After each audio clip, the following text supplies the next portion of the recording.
రాజమండ్రి చౌక్ నుండి ఆజాద్ చౌక్ జంక్షన్ వరకు వెళ్ళే రూట్లో ట్రాఫిక్ సమస్యలు మరింత ఘోరంగా మారాయి.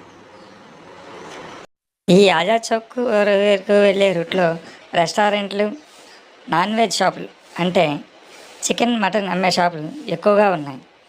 వీరు షాప్ ఉన్నది తీసుకున్న దానికంటే ఫుట్పాత్ ఆక్రమణలే ఎక్కువగా ఉన్నాయి. ఏమో ఏంటో కానీ మున్సిపల్ అధికారులు ఇంతవరకు వారు వహించిన నిర్లక్ష్య ధోరణే దీనికి కారణమా అంటూ ప్రజలు వాపోయారు. ఎన్ని రోజుల నుంచి వారికి తెలియదా? నిన్న మీడియా ప్రతినిధులు వెళ్ళి మున్సిపల్ అధికారులను అడిగితే వారు కూడా మాకు సమస్యకి ఇప్పుడే వచ్చింది అంటారు. టౌన్ ప్లానింగ్ అధికారికి ఫోన్ చేస్తే ఆయన ఫోన్ లిఫ్ట్ చేయరు.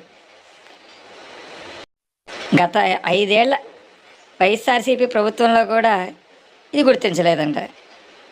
టీడీపీ ప్రభుత్వం వచ్చి 100 రోజులైనా కూడా ఈ నిర్లక్ష్య ధోరణి, ఫుట్పాత్ ఆక్రమణలు వీళ్ళకి ఈరోజే గుర్తొచ్చాయా అంటూ ప్రజలు మీడియాతో చెప్పడంతో ఈ వార్తను మేము ప్రచురించడం జరిగింది.